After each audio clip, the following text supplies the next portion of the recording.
Allez, bonjour à tous, j'espère que vous allez bien aujourd'hui. Analyse du marché, on a un programme assez chargé avec des annonces économiques qui sont tombées, on a d'autres discours qui vont arriver dans la journée, discours de Powell, discours à la Maison Blanche sur les cryptos avec Donald Trump, bon voilà, pas mal de volatilité. Aujourd'hui, on le voit bien avec un marché qui est plutôt baissier, donc on va faire une analyse du Bitcoin, Ether, les altcoins, le marché US comme d'habitude. Avant que je commence l'analyse, je vous rappelle que vous pouvez profiter dès maintenant de 200 € offerts sur le programme Crypto Investor, un programme qui va te permettre d'investir de manière professionnelle dans les cryptos, en maîtrisant l'analyse fondamentale, l'analyse technique, l'analyse de la token mix, bien construire un portefeuille. Dedans, j'intègre un outil où tu vas pouvoir savoir le type de profil d'investisseur que tu es et adapter ton profil et ton portefeuille en conséquence. Je te partage également les cryptos que je possède, comment bien réussir son bull market, beaucoup de mindset également, parce que c'est pas que de la technique, c'est de la psychologie et de la réflexion en tant qu'investisseur. Et tout ça, je te partage à l'intérieur du programme, 25 heures de vidéo, plus de 25 heures même, plus un accompagnement pour que tu puisses bien réussir dans les cryptos. Donc voilà, si ça t'intéresse, tu peux cliquer sur le premier lien en description. Si tu as des questions, tu peux bien sûr me contacter. Alors sur les marchés, on a des annonces économiques qui sont tombées. On a eu le NFP, le nombre de créations d'emplois et le taux de chômage. On a eu un NFP qui a été en dessous des attentes et un taux de chômage qui a été au-dessus des attentes. En règle générale, c'est des chiffres qui sont plutôt bullish. Pourquoi ? Parce que 2024, on voulait tout simplement une baisse des taux, et qu'on a comme ça un taux de chômage qui est au-dessus des attentes, le nombre de créations d'emplois qui est en dessous des attentes, ça pousse la Fed tout simplement à baisser ses taux pour stimuler l'économie. Sauf que là, on est dans une période, et c'est ce que je disais dans le Discord, je disais que les résultats qui sont tombés, ça pousse à baisser les taux. Maintenant, certains peuvent avoir peur d'une récession si on enchaîne trop souvent des news comme ça. Pour information, une récession, c'est un PIB négatif 2 trimestres consécutifs. C'est ce que j'ai partagé ici. J'ai dit hausse du chômage, c'est bon pour baisser les taux, mais risque de récession. Et on voit bien que historiquement, à chaque fois qu'on a eu ici une hausse du chômage, on a eu une récession. Donc pour moi ici, comparé avant où j'ai envie de dire bad news est égal à good news, parce que on voulait une baisse des taux et ces news qui tombaient sur le NFP, sur le taux de chômage,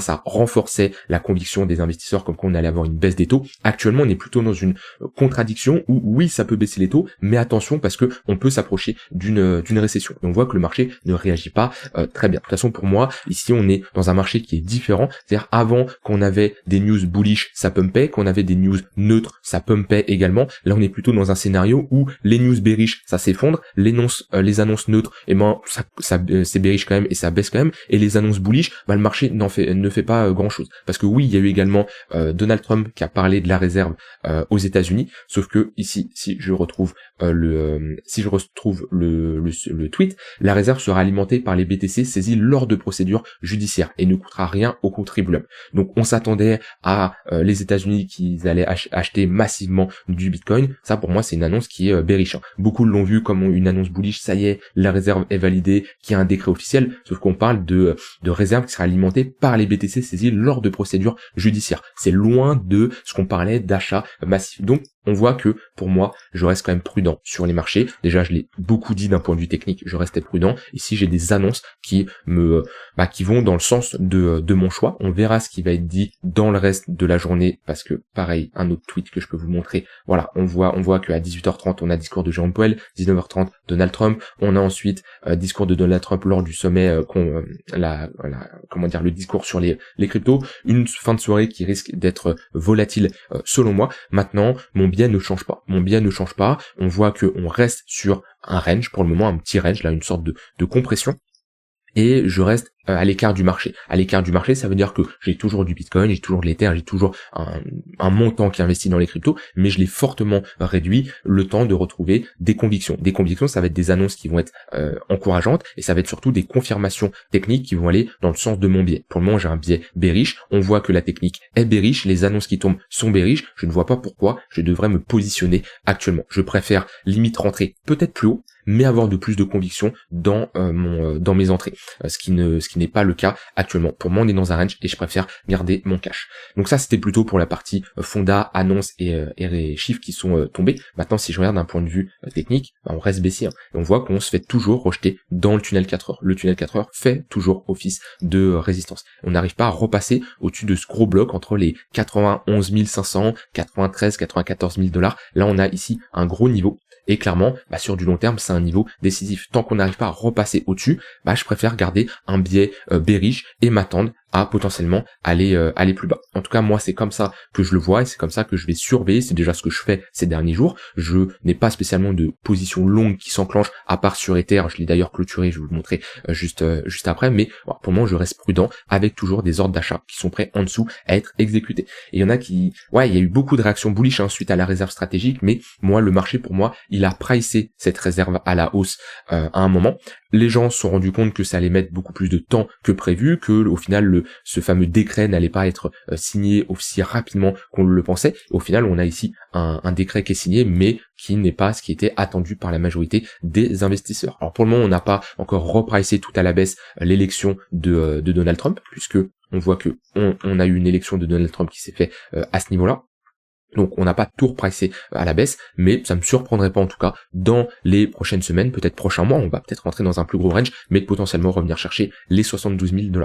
Dans tous les cas, je suis pas ici à short en me disant c'est sûr à 100% qu'on va aller chercher ce niveau-là, j'en ai aucune idée, mais je suis plutôt en mode ok, j'ai des ordres d'achat qui sont ici, qui sont prêts à se faire exécuter. Si on y va, tant mieux, j'ai ces ordres-là qui sont exécutés. Si on n'y va pas et qu'on réintègre, eh ben tant pis, je rentrerai plus haut, j'aurai peut-être un prix plus haut, mais au moins j'aurai beaucoup plus de conviction dans mes entrées. Et je préfère rentrer plus haut et avoir plus de probabilité d'être dans le sens de la tendance que d'acheter les dips et avoir mon capital qui continue à fondre et acheter les dips pour au final immobiliser mon capital pendant peut-être un an, retrouver ensuite un prix intéressant, sauf que ok, mais mon capital aurait pu être investi ailleurs pendant ce temps-là. Donc je préfère patienter, comme je l'ai dit, quitte à rentrer plus haut. Mon plan de la semaine est toujours le même, a toujours été le même. Et de toute façon, on est ici sur une horizon de temps daily, 3 jours, voire weekly. Quand je vois ce type de chart, mon plan ne va pas changer du jour au lendemain. Ici, c'est une zone qui m'intéresse. Si on réintègre potentiellement une zone qui m'intéresse, ici, ce n'est pas une zone qui m'intéresse. Et ça, je vous l'ai très souvent dit. Mon plan à l'intérieur de ce niveau-là, si je vous le rappelle, c'est un plan que j'ai commencé à parler même au mois de décembre. Je vous l'ai dit. On est au-dessus des 106 000 $. J'ai un biais bullish. On est entre les, au-dessus pas des 106 000, au-dessus des 100 500. On est entre les 100 500 et les 90 000. Je vais globalement avoir un biais neutre. Je vais être méfiant, je vais réduire mon exposition, je vais être prudent et pas me positionner n'importe comment. Et si on repasse sous les 90 000 $, eh ben, je vais avoir un biais bearish. Ça, vous pouvez regarder mes vidéos. Je le dis quand on est ici au mois de décembre, 15, 16, 17, 18 décembre. Ce plan n'a pas changé. On est passé sous les 90 000 $. Je vous ai également dit que dans cette zone-là, c'était compliqué de trouver un niveau pertinent pour se positionner parce que le prochain niveau de support, c'est les 72 000 $. Et ben, actuellement, c'est le cas. Et je garde un biais bearish jusqu'à avoir vraiment une réintégration, l'acceptation déjà à l'intérieur de ce niveau-là pour retrouver ici un biais encourageant et espérer revenir chercher potentiellement l'ATH, ce qui n'est pas le cas actuellement. Puis quand on regarde la structure comme ça, pour moi ici on est sur une structure qui est bearish avec une pattern de retournement, on le voit bien en 3 jours, on reteste la ligne de coup, on se fait rejeter. Si vous avez du mal comme ça à visionner les charts, vous pouvez inverser la charte. Voilà, vous faites 0 moins BTC USDT, ou vous allez ici, vous faites inverser l'échelle.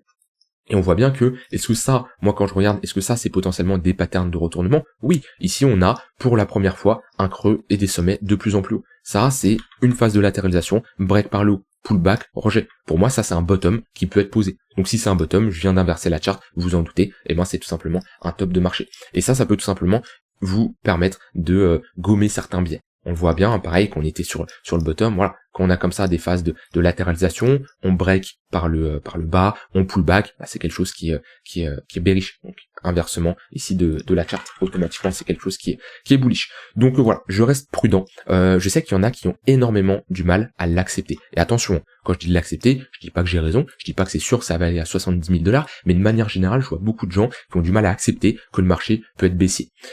Pourquoi? Parce que certains n'ont pas fait un x10 sur leur wallet. Du coup, ils se disent c'est impossible que c'est la fin du bull market, parce que eux ils n'ont pas fait les chiffres, sauf que c'est pas le marché qui s'adapte à vous, c'est vous qui devez vous adapter au marché. Donc ça c'est une première chose. D'autres qui vont dire il n'y a pas eu d'alcohol season, d'autres qui vont dire ah non c'est beaucoup trop tôt, il n'y a pas eu de bull market. Alors que si on dézoome, BTC a bien performé, il y a eu le narratif sur l'intelligence artificielle, sur les mêmes coins, on a eu quand même des airdrops assez intéressants. Bon, il s'est passé des choses. Donc ne vous voilez pas la face, attention à ne pas être dans le déni. Je dis pas qu'il faut tout vendre, je dis pas que vous devez clôturer votre position, je dis juste qu'il y en a, vous êtes beaucoup trop serein, vous êtes beaucoup trop exposé, et automatiquement ça vous impacte émotionnellement parlant. Automatiquement, quand on est 100% exposé sur le marché, qu'on est full investi, c'est dur de se dire ici c'est bearish, ça va aller plus bas. Pourquoi? Parce que on est long. Donc ça va en contradiction avec votre stratégie, avec votre manière d'opérer sur les marchés. Moi l'avantage ici c'est que je suis 50-50. j'ai 50% de crypto, 50% de cash. Donc je peux plus facilement être honnête dans ma manière d'analyser, parce que peu importe qu'on monte, je suis exposé, j'ai un portefeuille qui performe, et je peux très bien me réexposer beaucoup plus haut, ça baisse, et je suis certes impacté sur une partie, mais j'ai quand même du cash qui est dispo pour rentrer en position. Voilà, ça fait très longtemps que j'avais pas eu une aussi faible exposition, parce que j'étais très bien exposé 2023, 2024, il n'y avait pas de quoi se désexposer, mais là je préfère réduire et être à 50-50. Voilà de mon côté sur le Bitcoin. Si je regarde ici sur du court terme, c'est ce que je vous disais hier, on perdait le tunnel 15 minutes, on a eu un petit rebond ici au niveau du point pivot monthly, on voit que c'est un niveau clé qui a fait pas mal de fois office de support ou de résistance, ce point pivot monthly en confluence avec le tunnel 1 heure, mais je vous ai clairement dit, on perd le 15 minutes, on commence à être plat avec un 1 heure qui est plat, on voit qu'on a une fin de cette dynamique qui est haussière, avec ici des creux des sommets de plus en plus haut, on voit bien que depuis on fait des creux des sommets de plus en plus bas. Et je vous avais dit que si on devait pullback dans la vidéo d'hier, on aurait de grandes chances de revenir chercher ce niveau-là globalement des 84 700, 800 $, parce que c'est une très bonne zone ici pour potentiellement se positionner en tant qu'acheteur. C'est un bad range, donc on voit qu'à chaque fois qu'on est revenu, là on a un point pivot weekly également, 82 800, voilà, c'est un niveau intéressant. Donc personnellement, j'ai pas spécialement de trade qui s'est exécuté aujourd'hui en intraday sur le Bitcoin. Pourquoi ? Parce que on n'a pas spécialement de tendance, pas spécialement un flux qui va dans un sens, et quand je trade comme ça la tendance, je préfère avoir clairement un flux qui s'enclenche. Voilà de mon côté sur le BTC. Au niveau de l'Ether, j'ai clôturé un trade, je vous avais partagé ce trade que j'avais pris tout simplement sur une bonne réaction acheteuse, et je me suis fait sortir à break-even. Voilà, le but c'était de jouer ici un potentiel rebond, c'est parti, mais pas aussi fort que je l'aurais pensé. Honnêtement, je m'attendais à un marché qui price à la hausse de manière plus importante les annonces qui allaient tomber aujourd'hui, et surtout la conférence, le discours là qui va avoir lieu dans quelques heures. Je m'attendais à un mercredi, un jeudi beaucoup plus haussier. Je m'attendais pas à une reprise de 3000 $, mais à aller chercher beaucoup plus haut, 2004, 2500 $. Donc voilà, je m'attendais à 2-3 jours plus importants avec, comme je dis, les gens qui tout simplement buy la rumeur, tout simplement, et sell la news. Donc automatiquement, je me suis mis rapidement à break-even, parce que c'est un trade qui joue plutôt sur une conviction personnelle de ce qui va se passer en fin de semaine. Il n'y a pas eu un gros pump, je me suis mis à BE, oui j'aurais pu TP partiel ici, sauf que c'est toujours simple de dire après ce qu'on aurait dû faire. J'ai pris un break-even légèrement au-dessus pour couper avec les frais et ne pas prendre de perte sur ce trade là. Au final c'est un trade BE, c'est pas grave, des opportunités il y en aura tout le temps, et ça c'est quelque chose que vous devez accepter. Si vous acceptez pas de prendre une perte, si vous acceptez pas de prendre un BE, arrêtez de trader, ça sert à rien. Ça fait partie du trading, de se prendre des BE, de se prendre des pertes, c'est tout à fait normal. Et vous pouvez pas faire tout remettre en question et refaire un point trade par trade. Non, un trade, c'est un résultat. Ça n'a aucun intérêt. C'est comme jouer à pile ou face. Vous avez 50% de chance, d'accord ? Mais c'est possible d'avoir 2, 3, 4, 5 trades perdants d'affilée, comme 2, 3, 4, 5 trades gagnants d'affilée. C'est pareil, vous pouvez avoir pile 3, 4, 5 fois d'affilée. Par contre, sur du long terme, sur un grand nombre d'échantillons, c'est là où vous pouvez prendre du recul et avoir des stats beaucoup plus pertinentes à analyser. Un trade, ça suffit pas pour prendre une décision dans votre analyse. Et quand vous backtestez votre stratégie, vous avez là vos 100, 150 trades, ça dépend de chacun.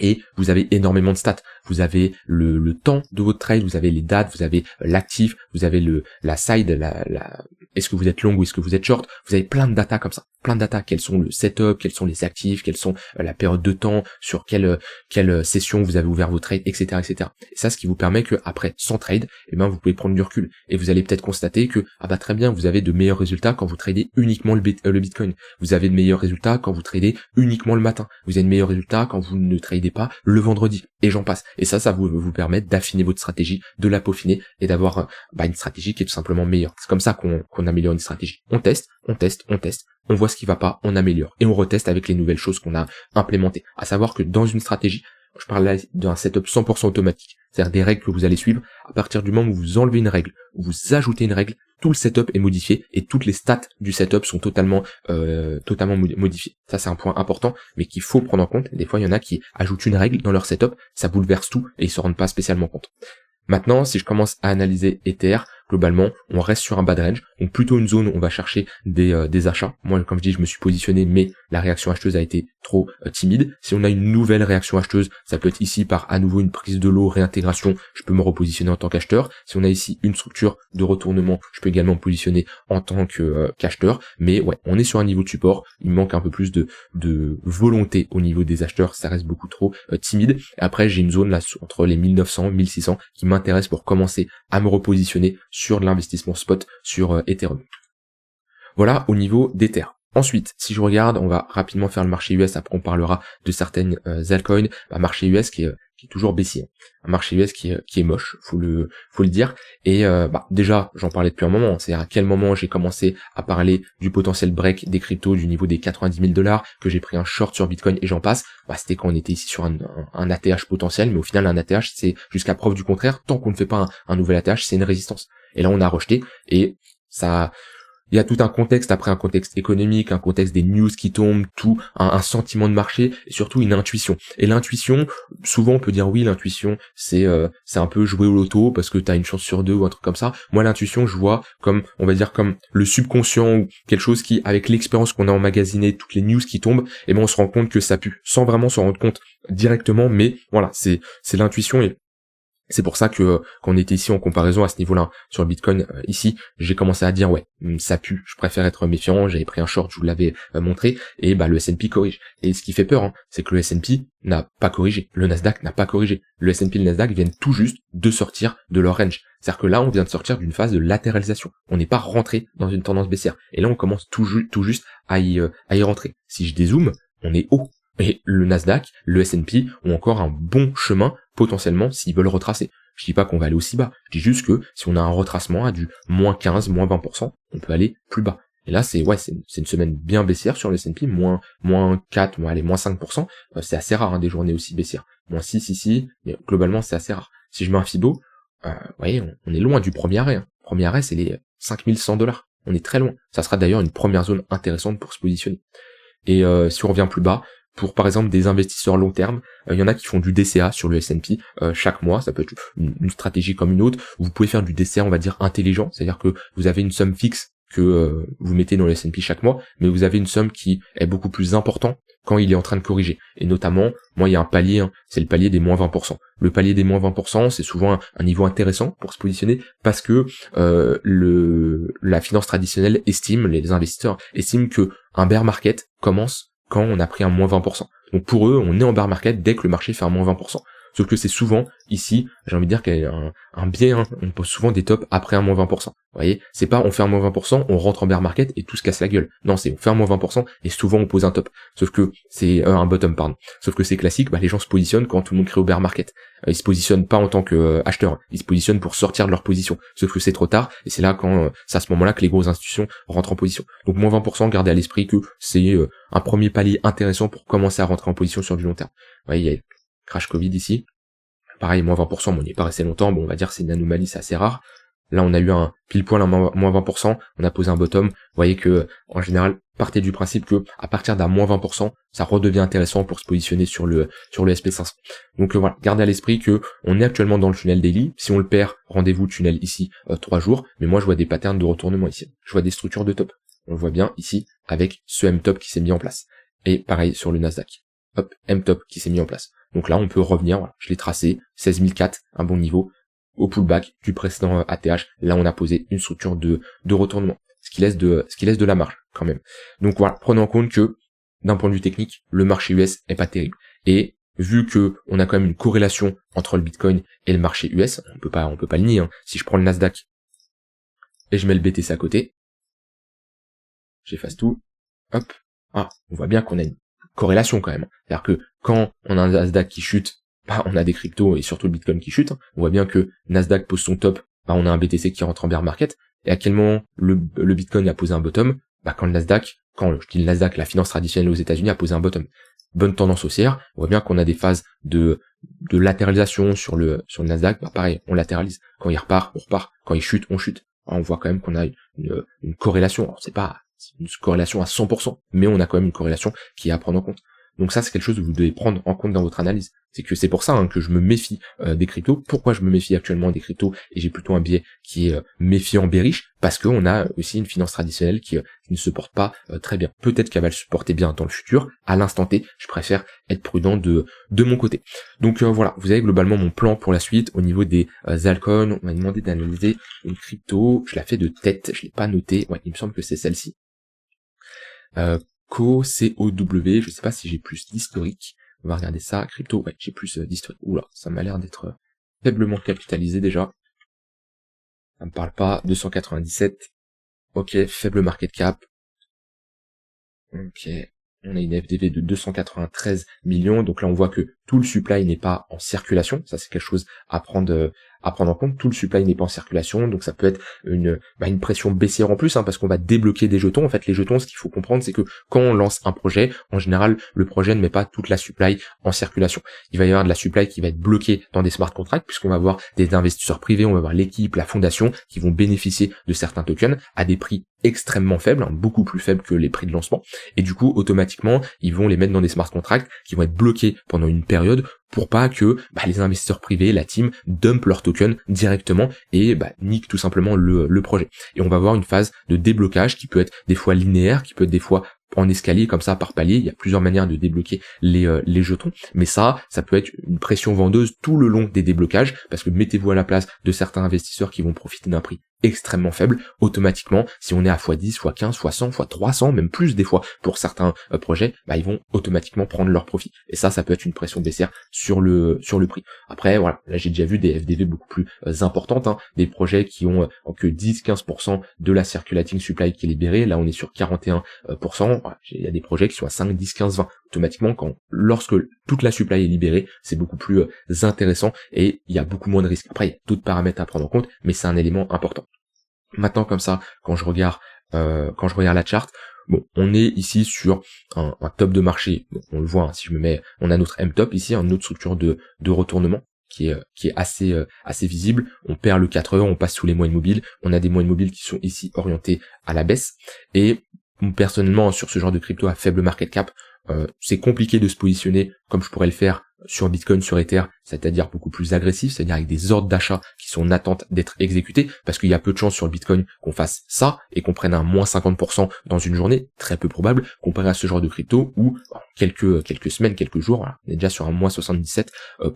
Donc personnellement, pour me positionner sur ce genre de crypto, j'ai pas fait une analyse du fond d'art, rien du tout. Donc après, tout est adaptable en fonction des convictions que vous avez dans le projet, mais moi personnellement, la première chose que j'attendrais, c'est une pattern de retournement. Quelque chose qui me montre que on a une demande qui est supérieure à l'offre, comme on a eu ici. Vous voyez, pattern de retournement, dès que ça part, ça part. Ici, des structures de retournement, comme ça, c'est plutôt intéressant. Là, pour le moment, on est dans une dynamique qui est baissière. Donc, faut patienter. Pour moi, avec des cryptos comme ça, alors faut pas le regretter. Des fois, il y a des cryptos qui partent. D'un coup, ça pump comme ça, et on n'est pas positionné. Ça arrive, faut pas le regretter, c'est comme ça, mais faut se dire que, attention, quand il y a des cryptos qui pumpent comme ça, il y en a d'autres qui pumpent également de cette manière-là. Donc voilà, partez du principe que ce qu'il faut sur ce genre de crypto, c'est une pattern de retournement qui nous montre que la demande a été supérieure à l'offre à l'intérieur de cette phase de latéralisation. Voilà pour Co, et au niveau des cryptos aujourd'hui qui performent, on n'a pas grand chose. On avait VET qui avait enregistré une petite journée intéressante mais qui a ravalé, je l'avais vu à plus 7%, je crois, aujourd'hui, si je prends de l'ouverture, hop, on avait fait un plus 7, plus 8%, et VET, c'est une crypto qui revient souvent quand on me demande de l'analyser. Déjà, c'est une crypto qui était très hype en 2021. Pourquoi? Parce que elle a un prix qui est faible. En général, quand on a des débutants qui arrivent, et débutants, c'est pas péjoratif, on est tous passés par là, mais ça attire beaucoup plus de se dire j'investis sur une crypto qui vaut quelques centimes qu'une crypto qui vaut des dizaines, des centaines, des milliers de dollars, parce qu'automatiquement on en a plus et c'est un effet rassurant. Donc ça, pour le côté marketing, ça attire beaucoup plus. Ensuite, c'est un projet où, d'un point de vue fondat, je vais pas rentrer dans les détails, mais si vous vous renseignez, c'est beaucoup plus simple d'expliquer ce que fait VeChain et ce que propose VeChain. C'est beaucoup plus compréhensible par quelqu'un qui commence les cryptos que d'expliquer ce que fait Atom, ce que fait Solana, ce que fait Ether. Donc automatiquement, il y a une hype qui est beaucoup plus importante. Puis après, voilà, c'est fait elle-même, beaucoup de gens en parlaient. Actuellement, on a rejeté sur ce niveau de résistance. On a d'ailleurs réintégré ce niveau-là. Hop, et on voit que on fait maintenant office de résistance. Ce niveau-là qui faisait office de support, On voit à chaque fois qu'on est repassé au-dessus, en dessous, c'est un niveau clé. Bah là, on est repassé en dessous et il fait office de résistance. Donc techniquement, quand je regarde les prochains niveaux à surveiller, on a ce niveau-là des 2 centimes de dollar. Sinon, ensuite, on ira plus bas au niveau des 0,015. Mais ouais, pareil, hein, quand on a comme ça des patterns de retournement qu'on voit ici, hein, là c'est très bien. Franchement, c'est un cas d'école sur comment évolue VeChain. On va chercher des niveaux de support, des niveaux assez bas. On a ici des patterns de retournement. Première ici, qui est identifiable. On en a une plus grosse qui est identifiable. En plus, on a bien ici le break pullback sur la ligne de coup. Voilà, très visible, comme on les aime. Structure de retournement qui se produit, le break, le clôture au-dessus de la ligne de coup, la mèche qui vient pullback et on part. Pareil ici, on le voit bien, on clôture au-dessus, on mèche, on ne réintègre pas. Ça nous montre tout simplement que on a la demande qui est supérieure à l'offre et on n'a pas des vendeurs qui arrivent à repousser et à réintégrer la précédente pattern. Et là, c'est l'inverse, on le voit bien. Structure de top ici, ça dépend si on prend les mèches ou les bougies, mais dans tous les cas, c'est visible. Pattern de retournement. Ce qui nous montre que ça, c'est une pattern qui nous inverse cette dynamique. Et on voit bien que de la ligne de coup à la ligne de coup, on est quand même sur une bonne performance. Donc voilà, on a fait pareil ici, pattern de top. Là, ce qui nous manque, c'est une pattern de retournement pour potentiellement se positionner. Voilà, je vous laisse avec ça, rien d'autre à ajouter, restez prudent, attention à la volatilité, ce soit en fonction des annonces qui vont tomber, ne cherchez pas spécialement à trader les news qu'on a une forte volatilité comme ça, et surtout préparez votre plan pour la suite, formez-vous, développez une vraie stratégie que vous allez pouvoir appliquer dans les prochaines semaines, prochains mois. Beaucoup se concentrent sur ce qui va se passer à l'instant T, ayez un coup d'avance. Pas un coup d'avance, c'est anticiper le marché, mais avoir un plan, savoir ce que vous allez faire, savoir que si le marché fait ça, vous allez faire ça. Si le marché fait ci, vous allez faire ça. Ça, c'est vraiment un point important. Et si vous voulez aller plus loin, avoir une vraie stratégie, savoir comment bien analyser une crypto, bien préparer votre plan, que ça soit en bull market, en bear market, bien prendre ses profits au bon moment, je t'enseigne tout ça à l'intérieur du programme Crypto Investor. Tu as tous les détails en cliquant sur le premier lien en description. Et je te rappelle que tu peux en ce moment profiter de 200 € offerts. Je vous laisse avec ça, je vous souhaite une très bonne fin de journée et je vous dis à demain pour une prochaine vidéo. Bye bye.